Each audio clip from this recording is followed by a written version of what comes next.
right, well, I want to get back on track with our day.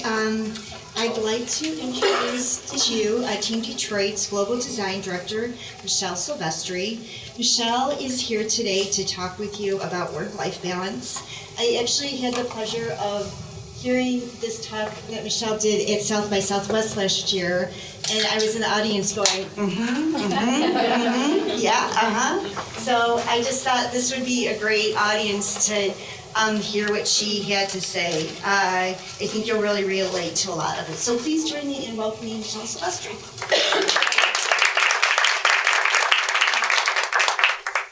Hi, everybody. It's good to have you guys here.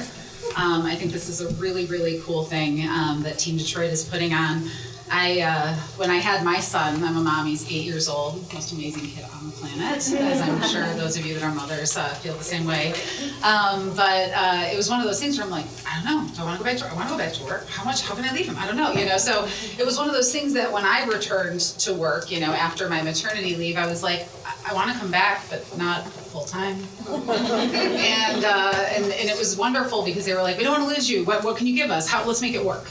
And it was very surprising and welcoming because I loved my job, but I loved this little 3.5 pound preemie I just had that I'm like, he's only 3.5 pounds, When I was supposed to go back, he was 7 pounds. He was smaller than most full-term infants. And so I ended up coming back part-time, and I was in the office, working a couple days, and I was at home working a day. And as he grew older, I kind of, I was in the office a little bit more. I worked a little bit more until I came back full-time. But it was one of those things that it was like, I knew that I could give it my all if they gave me the flexibility to do it the way that worked for me. And it was a wonderful partnership. And I'm not saying it's like that at every company, and every situation is different. But I really did appreciate the fact that they saw the value I could provide, and they trusted me to continue to provide that value, even if it was in a somewhat non-traditional way. And I think a lot of companies need to think about what is work-life balance? What is a good mix for someone? Because every situation is different. There is no traditional situation anymore. It's a different world, male, female, whether you have kids, whether you have aging family members you're taking care of, whatever it is. But I think it's a matter of finding kind of, what feels right for you. And so I'm going to talk a little bit about whether this notion of work-life balance actually exists.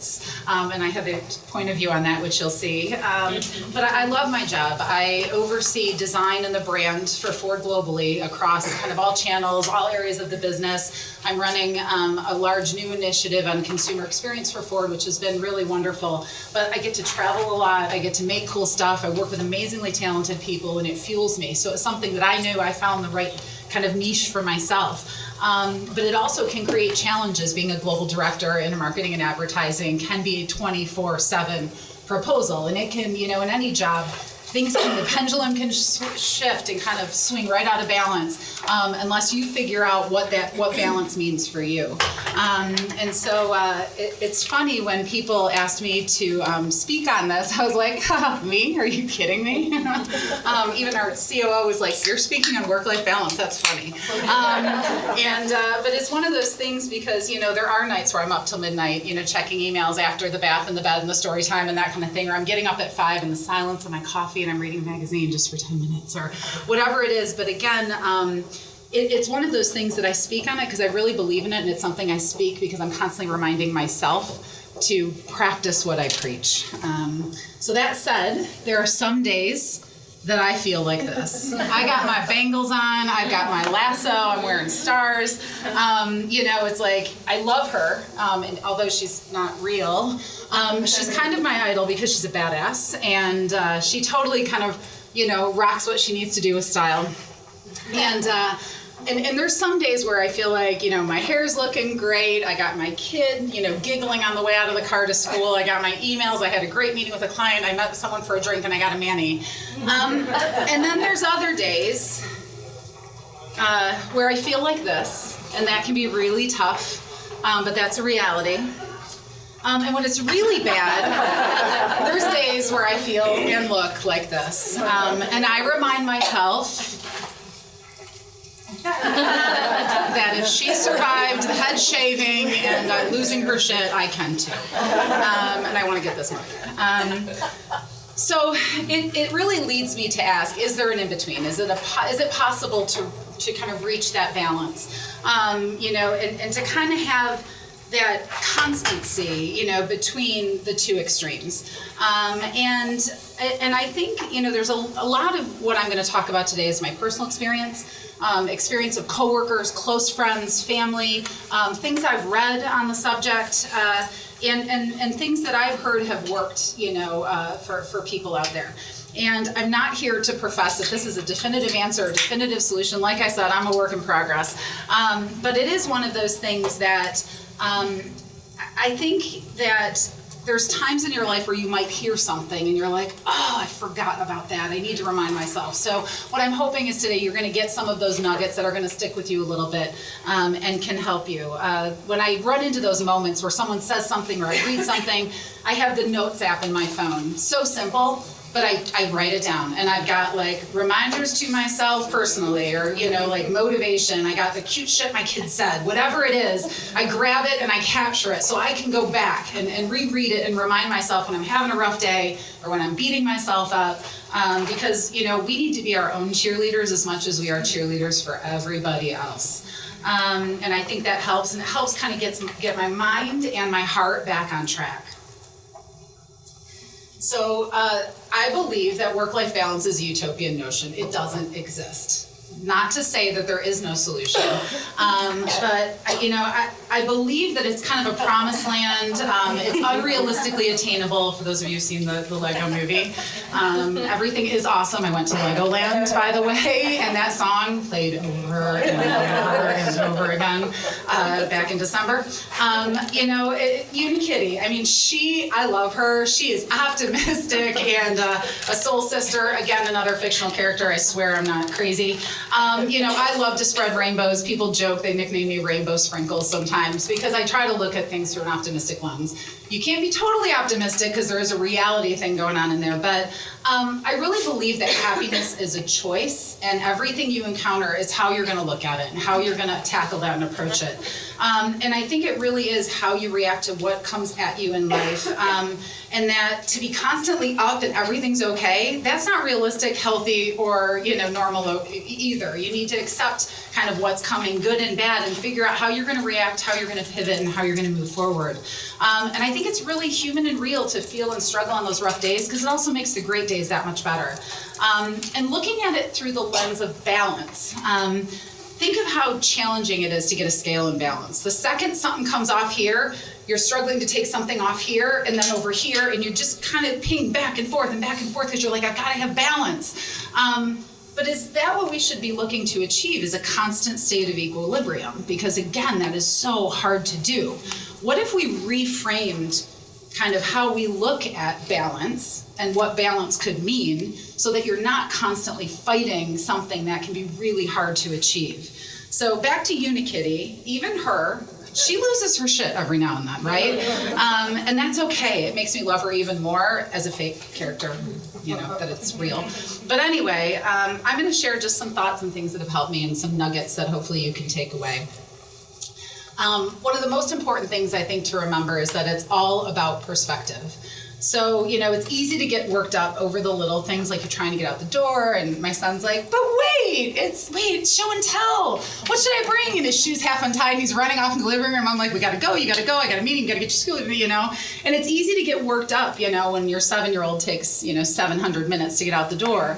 But I try to like just kind of pause and say, okay, is this the thing I need to get so worked up about right now? How do I want to start my day? How do I want him to start his day? You know, is this the hill I'm going to die on? Is this mission critical in my life? Am I going to look back a year from now and be like, man, I'm glad I lost it right there. So I think it's a matter of, you know, like just pausing and stopping for a second and say, okay, how much do I need to worry about this right now? How do I want to tackle this moment? Whatever it is. So really keeping that perspective about that moment in time, the context, how you're feeling, and those around you. I love this quote from Andy Warhol. Sometimes people let the same problem make them miserable for years when they could just say, so what? And this was something that recently I stumbled upon, and it really stuck with me. You know, as someone who is type A, wants to solve everything, you know, is a giver, it's like, I got to fix everything. I got to help everything. And it's like, sometimes it's like, you know what, that's exploding over there, but so what? I got other things I need to take care of. So sometimes in that matter of perspective and reframing, it's okay sometimes to say, so what? I'm going to leave that for someone else to solve or something else, or I'll get back to it later. It reminds us that we're in control, that we don't have to be reactionary to everything, that you can make those choices, and with every choice is going to come a consequence. But it's up to you to decide, you know, what choice do I want to make right now? And really empowering yourself to say no, which was something it took me a while to learn, that it's okay to say no, or to say yes, but later. I can't do that right now, you know, especially in my role here. I have 1,000 things coming at me. I mean, just this morning, I couldn't get emails anymore because it reached full. Apparently, Microsoft won't give you more than 50 gigs in a mail file. And it was one of those, I was like, I got home last night and I was like, I'm gonna have a glass of wine. I can't send or take emails. And so, but it is one of those things where it's okay to say no, or to say later, or to decide how you want to react to that without feeling guilty. You shouldn't feel guilty. You should only feel guilty if you did something wrong. A lot of times we're feeling guilty or saying I'm sorry, but we didn't actually do anything wrong. We're creating that sense within ourselves that we're inadequate here, we're not giving enough there, what do I do here? So I think it's reframing that when you know, in those situations. I also like to remember that everything is relative. So nobody has a perfect balanced life. You know, you can see someone and think, my God, they have it all together, or, you know, what about this or what about that? But it's all in context. Everyone has their own journey. Everyone has their own life lessons to learn. Everyone has their own story. And if your journey is like this, or it's like this, or it's like, help, you know, whatever that is, that's okay. You know, that's what we all bring to this world, and it's a good thing, because every journey we've been on is kind of leaving a little something for everyone that we've touched. And it's funny because it's like I always knew I was creative and I wanted to work in business. I stumbled upon this thing called design, and I loved it. And I've had a really straight trajectory, you know, on that path. But I've got friends that have done this and that and 1,000 different things to Sunday, and they feel like, oh, why don't I just know yet? Or I don't know what to do. And it's like, that's okay. That's your journey, you know, and that's a good thing. Or something, it's like, I loved this and now I hate it and I want to do something else. That's great too. And I think it's all relative, and we have to keep that in mind, and we have to keep that open mind to new opportunities or things we might not have ever looked at or thought about, and know that that could be the right next step. And I think we have to remember that one person's notion of success doesn't necessarily have to be ours, and we have to own that and be okay with that. You got some emails.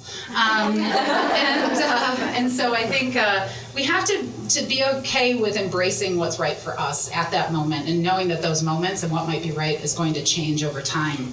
And it's okay, and don't apologize when things feel like they're a little bit off kilter, because sometimes those moments where you're the most uncomfortable and you feel like you're on the edge and you don't know what to do, that's, I found, the biggest moment of growth. That's when you're about to kind of leap into that next amazing thing.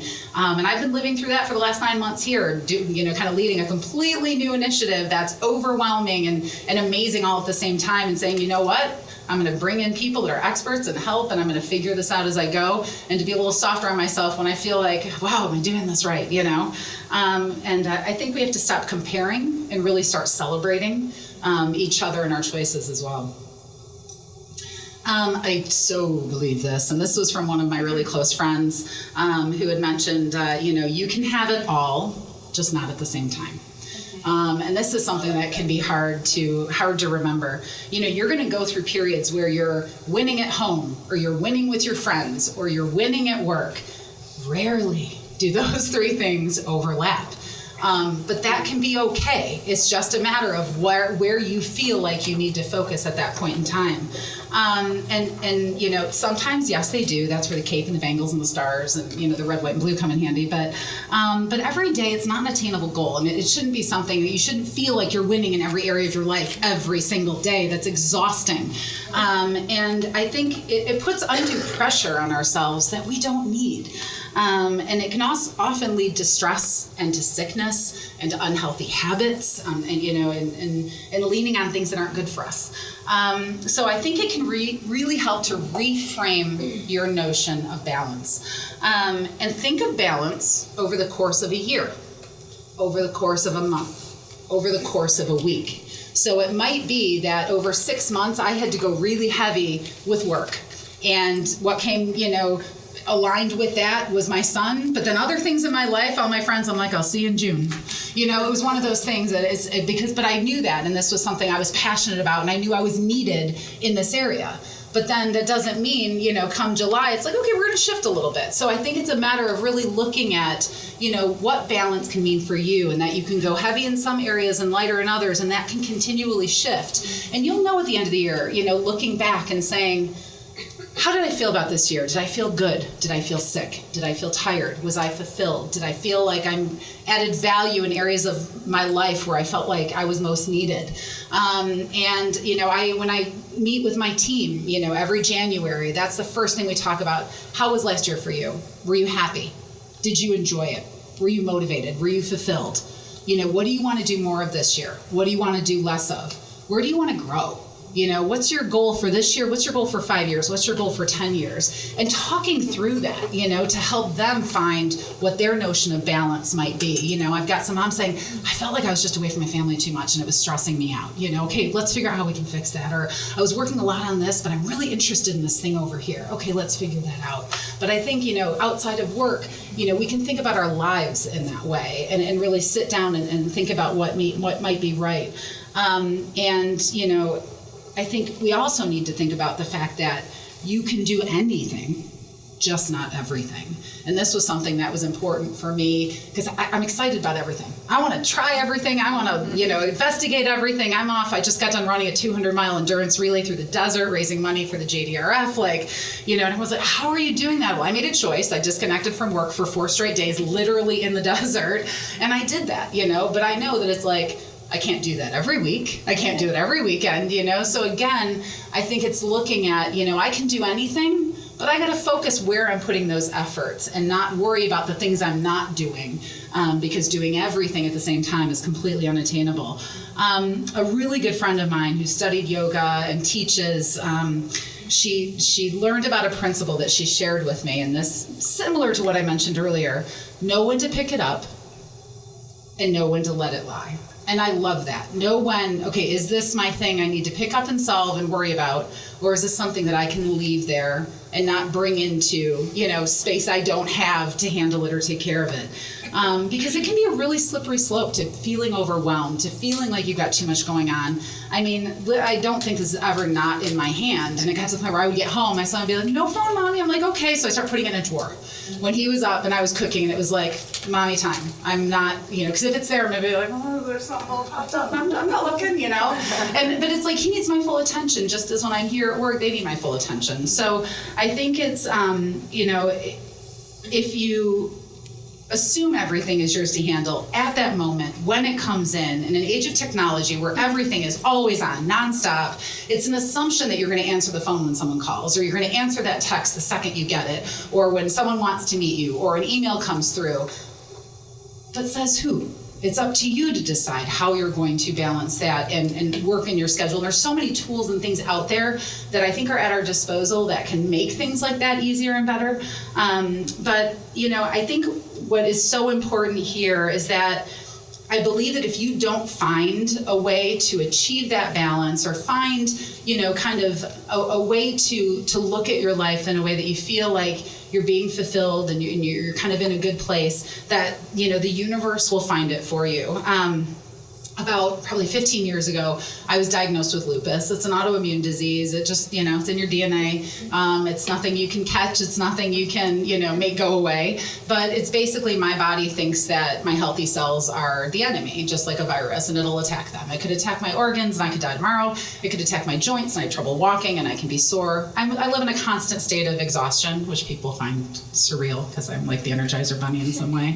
But I think it was one of those things that was a wake-up call for me, because I was working full time. My husband was in law school, so I was his sugar mama. You know, it was one of those things that it was like I was going and nonstop because I was like, I can do anything, I can do everything, I've got this. But I wasn't thinking about me. I wasn't taking care of myself, and all of a sudden one day I couldn't walk up the stairs, and then I couldn't raise my arms to wash my hair, and then I was like, I started having circulation attacks, and it was like, what the hell is going on, And but the good thing is, it was the universe's way of saying, hang on, you need to take care of you, and it's also my flag. So now, and I know stress is my biggest factor. If I don't exercise well, if I don't get enough sleep, if I don't eat healthy, I will have a flare up. I'll be in a lot of pain. I won't be able to sleep. Things will hurt. I'll be moving slowly. And so it's my flag. And it tells me, oh, you're getting out of whack. Your pendulum's swinging. You need to bring it back. And so, it is one of those things. I could either be a victim and say, oh, woe is me. Or I could say, you know what? This was an amazing thing that's going to help me stay on track, and help me find that balance and where I'm most needed. But it was one of those things that, my body had to tell me when to stop because I couldn't tell myself when to stop. So I encourage you guys to find that thing that makes your heart happy, and find that balance, whatever that means for you in whatever way, before the universe tells you. And it could be through relationships, it could be through health. I mean, there's a lot of ways that the universe can tell you. So 3 things that I try to not say. We've got a rule in the house that you can't say, how was your day? I was busy. Yep, everybody's busy. So these are bad words. I think they've been celebrated a bit. Oh my God, I'm so busy. I got the laundry done. I went to the grocery store. My kid's hair is cute. I sent out 7,000 emails, whatever it is. And I think they represent bad behaviors that we need to stop. I'm obsessed right now with just trying to be like single focused on one thing. Give it my attention. Give it my all. Because if I'm giving 20% of myself here and 10% there and 50%, that's not doing anybody any good. And then I'm feeling like I kind of half-assed it, And apologies for all the swear words. I'm who I am. But I think they become culturally celebrated and as badges of honor, and they're not. Multitasking, as women, I think we're kind of wired this way, so it's sometimes hard to break it up a little bit and to not always multitask. Crazy busy doesn't equal good. And being always connected isn't actually good for our brains. I've been doing a lot of, reading on the psychological effects of the brain and how it's working. And I swear to God, I think we're going to get dumber as a society the more that we're connected, and it scares me. And I think it's one of those things that the connections we can have through technology are amazing. Think about the long lost friends through Facebook. You can now see how cute their kids are and, that kind of stuff. But as a default, when you have 2 seconds to be looking down and just checking something, it's like, how about look up and take a nice walk and or go talk to a friend or, that kind of thing. So I think it's important for us to not let this become our default. They don't make you Wonder Woman or Superman. They make you exhausted and ineffective. And I think it's one of those things that there's a couple things I started doing. For example, the first thing, how many of you, when you roll out of bed, is the first thing you do, you grab your phone? Come on, be honest. Super. She's like, I know, I don't shower. I love it. I know. Okay, you're clean. That's good. But I think it is one of those things, I used to wake up and it was like I'd kind of be getting out of bed and I'd be walking down the stairs. I'm already checking. Okay, what blew up? What's my next meeting? What's my, what's going on? What's Dominic's school calendar? All of those things. So now the first thing I do, is I get up and I try to get up before everyone else, and I have kind of that a little bit of quiet time for me. I have a rule. I have to pee first, make coffee, let the dog out. And, she's like, I really got to go. Leave your phone down. So I think it's one of those things. It's kind of like, even just to start your day, what those basic things, shower, exactly. Great suggestion. But it's like starting that way before, automatically putting your brain into that rush zone, I think is really important. And I think what I found is when I take those few minutes to do those things, house is dark, pour the cup of coffee, and then I sit and I look at my to-do list for the day, my prioritization. And some days it might skew really heavy on personal things. Other days it might skew really heavy on work things. Sometimes it might be a balance of those. It really just depends. It depends on where I'm needed, what I need, what's the most urgent thing. Sometimes the most urgent thing is not where you should be spending your time too. And it's really looking at what's most important at that moment in time. And what I find is that's the best time I can write. That's the best time I've got as a creative. I've got the clearest kind of thoughts. Whereas at night I'd be like falling asleep trying to do something because I'm trying to catch up after I've had a 12-hour day and I'm exhausted.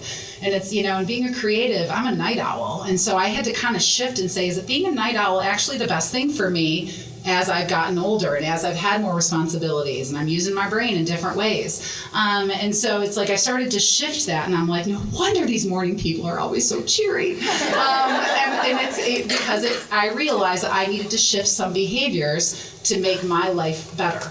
And I love to-do lists. Love to-do lists. I got lots of them. And it's one of those things, I'm kind of obsessive about mastering my system because your system might change, or, I've got a friend that takes all of her notes on her iPad. And then I'm like, yeah, but I like writing, and I make a little box, and I put a half of a line through it when I start it. I fill in the bottom corner when I'm like halfway through that task, and I get to fill it all in when I'm done, which is amazing. You just feel like you conquered the world. But it's one of those things, that I think you got to find whatever system works best for you. And, if you're taking a bunch of notes and you need to remember what you're taking, it's been proven that if you write them or you kind of draw them out, it's going to stick with you. If you're taking notes just to relay information to someone else and it doesn't need to stick with you, you can type that in. So there's certain things that might be, it might be better to keep track of things digitally in some scenarios and better to keep track of them, physically in others. But I think it's, figure out what works best for you, try different things. And that's something that's helped me a lot too. I've got my personal list and I keep it separate from my work list because having the two together started to get too confusing. I also live and die by my calendar. So there's, my Outlook calendar is my family calendar, my travel calendar, my work calendar, because I need to see all that stuff together. I can't be going between two things. I send meeting notices to Dominic. He sends them back to me so that we know where things are, and schedules and who's picking up and who's doing soccer and who's doing basketball and all of those things, or I got to travel, client dinner. But being able to see all of that color-coded in a calendar can make it so much better. If I see a bunch of brown, I know I'm traveling a lot. Whatever those colors are that I've coded for certain things. And so I think that's something that, I can also schedule blocks of time for myself. I can schedule that don't bother me in this hour because I need to think or I need to write or I need to go take a bath, and sit and clear my mind. So I think it's important too to use your calendar to block out and manage what you need. It's there was something I remember a few years back I was in some client meetings and the client said, well, I've got a hard stop at 5. I was like, hard stop? What's that mean? That means they can get up and walk right out of the room, no questions asked. No one asked why. And I thought, well, I can have a hard stop too. And it was one of those things that it's like, no one told me I could, no one told me I couldn't. Why am I asking for permission? I got to go pick up my kid from school and I don't want to be that crazy mom racing in a Mustang GT, 90 miles an hour, parking as my kid's going, yeah, mom, last kid again. And so I think it's one of those things that, it's okay to say, I am available from this window to this window if you'd like to discuss that, or, I have a hard stop, I need to leave at 5. I will be available though to follow up on this later tonight, and it's okay to set those parameters because people respect that. We're all humans, we all have lives, we all understand. And you do it in a respectful way and you do it in a way that you find a solution. You're not just saying, good luck, I'm out. You're working through that. So I think that's something I also think about a lot.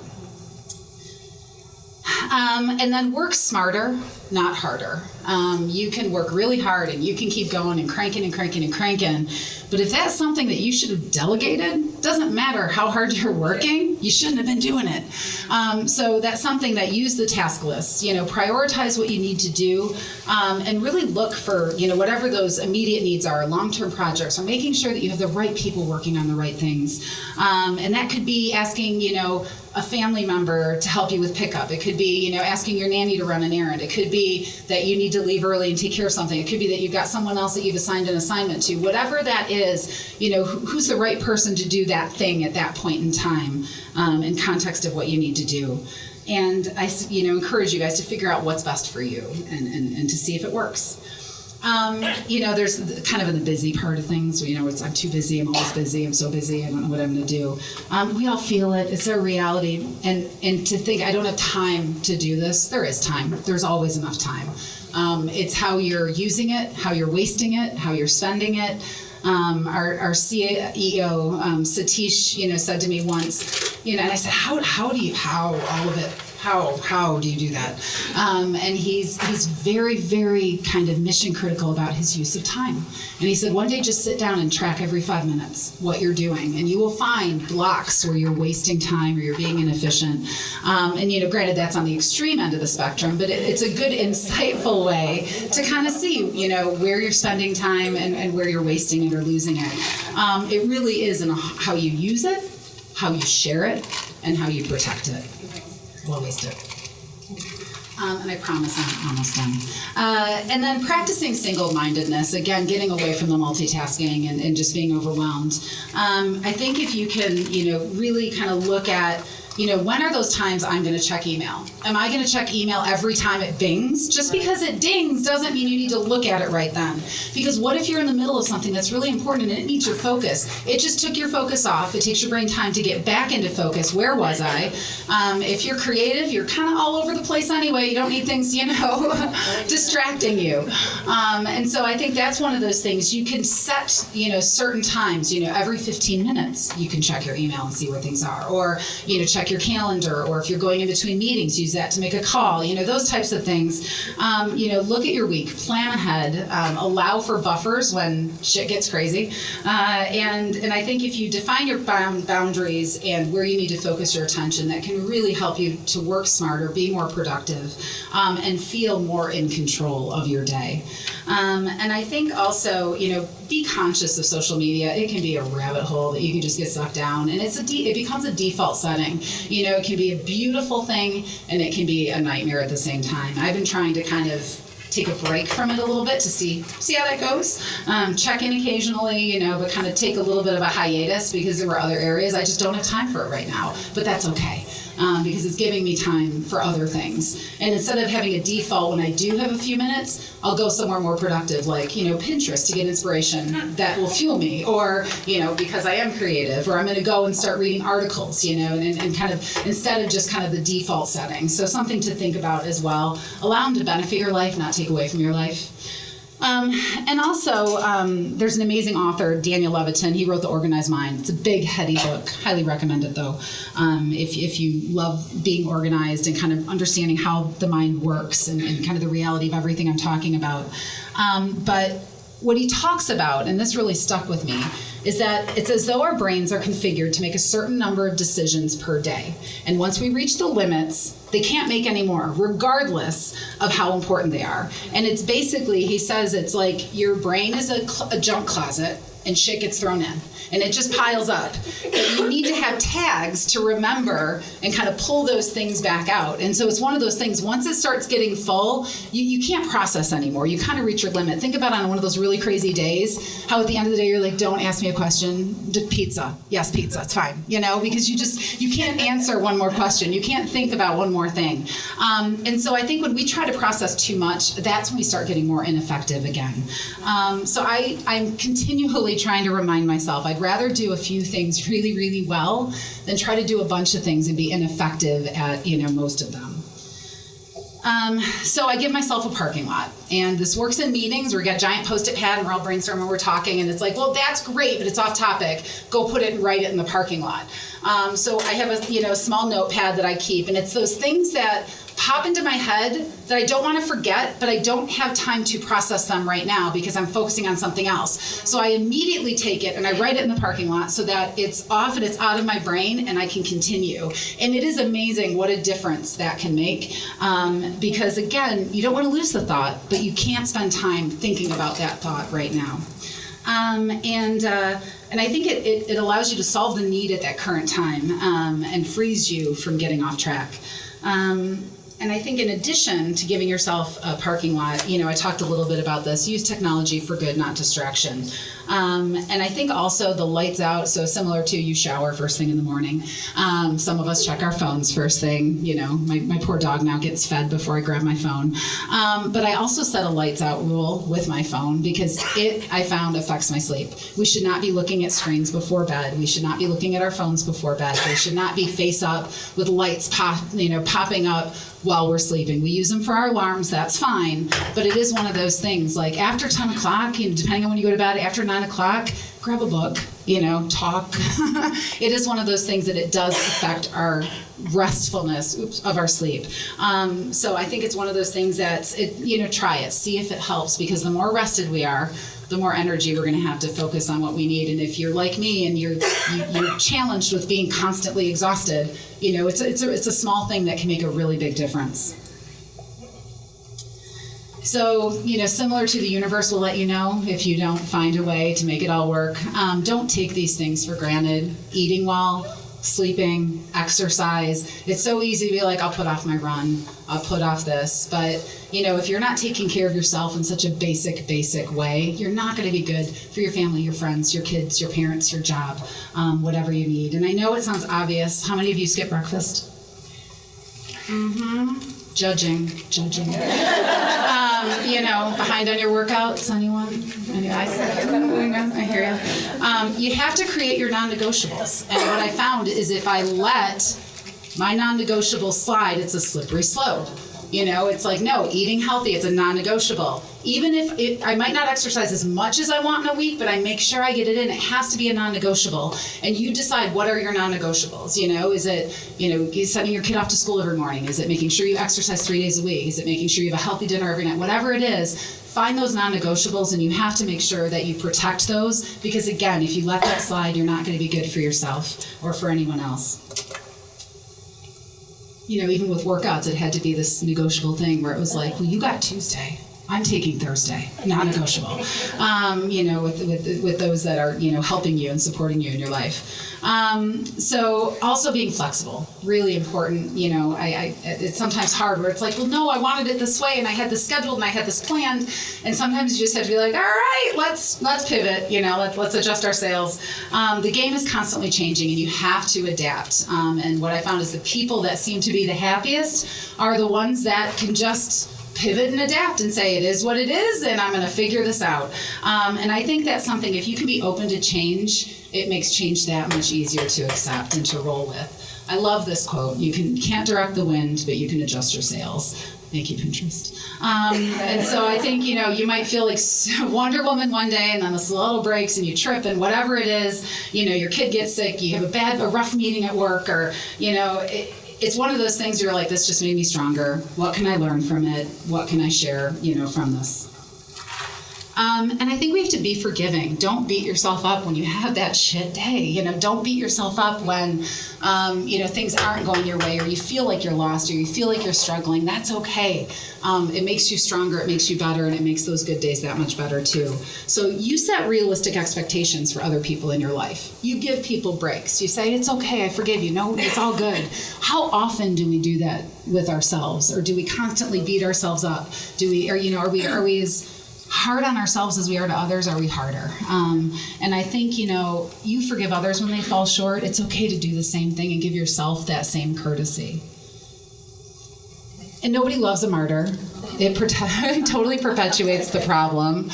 It takes a village, it's asking your coworker for help, it's asking your friend, it's, a family member, spouse, partner, whatever it is.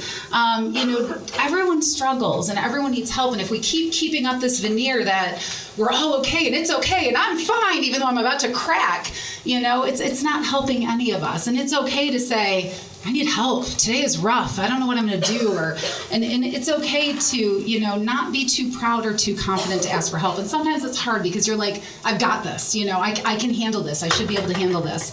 But I think it's, it's if you can ask for help, then it's going to make everyone else more comfortable to ask you for help when they need it too.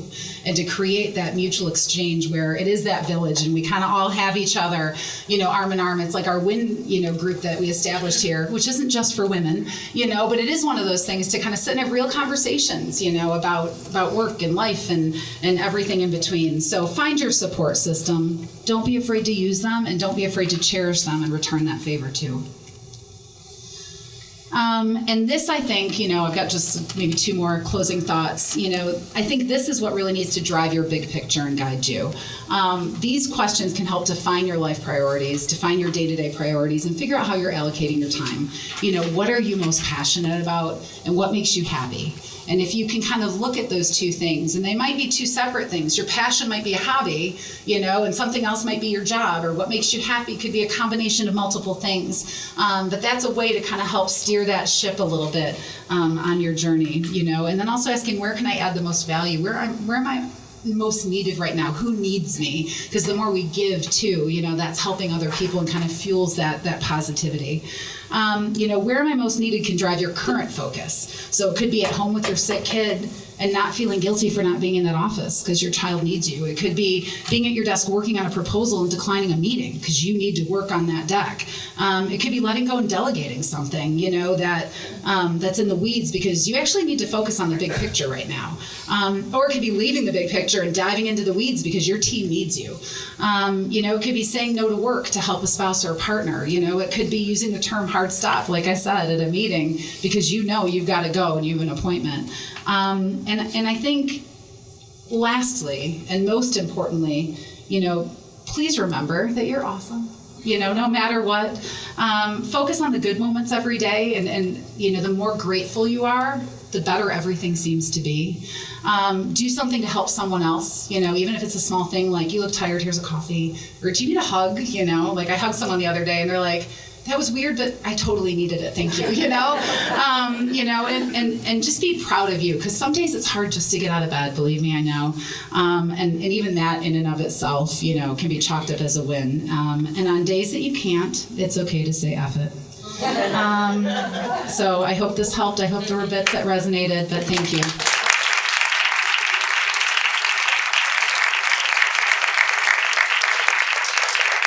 I think I'm 10 minutes over, so I'm assuming questions or... lost Toby, so if anyone does have questions, we can take questions. Okay, that was my boss. He's got something else going on. Okay, cool. Yeah, if anyone has questions. So if anyone has questions, I'm happy to answer them. Yes? I just have a quick comment. I think the workforce overall, and I heard you describe how things are here and the way that you incorporate family life into the work life and understand that people have different needs. I was just sitting here thinking, and I said, man, how different would the workforce overall be if all If every employer looked at it that way. embrace family and incorporating the family atmosphere and family needs into the workforce. And I think that's all. And you can understand why you see so many people smiling and bubbling, when things come here. So I think that's Awesome. Anybody else? Oh, thank you. I want to work for you. Thank you. Everything you have. Oh, thank you. Everything that you said from very small points that people have tend to forget. Absolutely. Yeah. It's just like I said, I enjoy giving this because every time I do it, I'm like, take notes, Silvestri. Anybody else?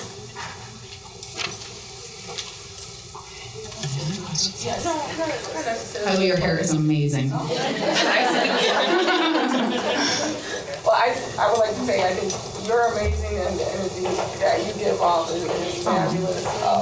And just hearing how you organize things is very helpful. It is a lot, family and this and that and just life and living, and the fact that you outline that you do take time and do the things that you want to do, like running the desert, that is fabulous, and I think I took notes. So I have one question. Well, I came back yesterday and my client, who's very, very senior over at Ford, said, I'm so glad you're back. Are you done snowboarding and running and saving the world? And I said, yes. And she goes, good, you're not going anywhere else. And I said, I understand. I said, but if I didn't leave, I wasn't going to be good for you because I needed a break. And she's kind of smirked and looked at me and, we moved into our meeting and, we're solving business challenges at that point. But it was one of those things that it's like, totally get it. But, I needed that break. I needed that mental break. So And then I have another question. yeah. how often do you have like a hard stop? Like is it like you're in the office? When, on the days my son does aftercare, and I'm picking him up and I gotta be there by 6, I'm getting charged $15 a minute every time I'm late. So, and I'm checking Waze and I'm looking at traffic and I'm thinking, well, we got, 32 to 47 minutes in the car. At that point it's like, hard stop, I'll be in the car, call me, or if I'm in a meeting, I'll dial in from the car to finish the conversation. There's ways to kind of make it work, so it might be a couple days a week I've got a hard stop, or it might be that I, get up at 5 a.m. and I work from home, until my meetings so that I can leave in the afternoon a little bit early. So it's a matter of just, I know what I need to get done, I know who's counting on me, and I manage my time well to be able to do that, and when things start getting off track, I pause and say, okay, this doesn't feel right, what do I need to fix? How can I adjust to make this better? Yes. You said you were a night owl. I am too. How do you switch? How do you change? Yeah. Being working till 3, 4 in the morning. Yeah, no, stop that. It is a conscious decision. I'm in college. My other creative roommate, I lived in a house with a bunch of girls. I went to the University of Michigan and in the School of Art and Design. And they were like, you guys are crazy. Like, you're up until 4 a.m., 5 a.m. And she was a creative writer, I was a designer.